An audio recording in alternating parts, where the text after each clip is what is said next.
ছত্রাক ধরা পুরাতন ও নোংরা পাউরুটি এবং ভাঙা বিস্কুট মিশিয়ে পুনরায় তৈরি করা হচ্ছিল শিশুদের কাছে দারুণ জনপ্রিয় ব্র্যান্ডের বিস্কুট, যা প্যাকেটজাত করার পর স্বাস্থ্যকর মনে করে খেয়ে যাচ্ছিল সকলে। শুনতে অবাক লাগলেও এভাবেই বিস্কুট তৈরি করছিল দেশের জনপ্রিয় বিস্কুটের ব্র্যান্ড বঙ্গজ। নোনতা স্বাদের এই বিস্কুটটি দারুণ জনপ্রিয় শিশুদের কাছে। রোববার চুয়াডাঙ্গার মেসার্স বঙ্গজ লিমিটেডে গিয়ে অভিযান চালিয়ে এমন এক দৃশ্য দেখেন জেলা টাস্কফোর্স কমিটি ও জাতীয় ভোক্তা অধিকার সংরক্ষণ অধিদপ্তর।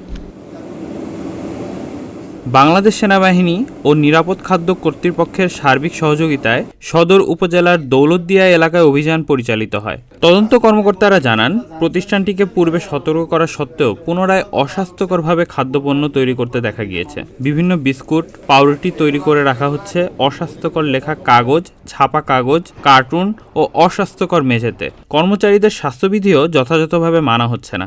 অপরিচ্ছন্ন ও নোংরা বস্তায় রাখা হয়েছে বিস্কুট তৈরির কাঁচামাল। পুরাতন ও নোংরা পাউরুটি ও ভাঙা বিস্কুট পানিতে ভিজিয়ে পুনরায় মেশানো হচ্ছে নতুন খাবারে বিভিন্ন প্রকার কেমিক্যাল মেশানো হলেও নেই কোনো প্রতিষ্ঠানিক ডিগ্রিধারী কেমিস্ট। কাজ করতে করতে কিছুটা জানছেন, শিখছেন, সেই আলোকে করতেছেন, কিন্তু প্রতিগত বা কোনটা কি অনুপাতে দিলে মানুষের শরীরের জন্য ভালো হবে না খারাপ হবে, এগুলো তো আর আপনার ধারণা নেই।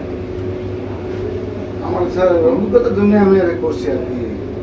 এ সকল অনিয়মের কারণে ভোক্তা অধিকার সংরক্ষণ আইন 2009 অনুসারে প্রতিষ্ঠানটিতে 2 লাখ টাকা জরিমানা করা হয়। এ সময় পুনরায় তাদের স্বাস্থ্যসম্মতভাবে খাবার তৈরি করার ব্যাপারে নির্দেশনা প্রদান করা হয়।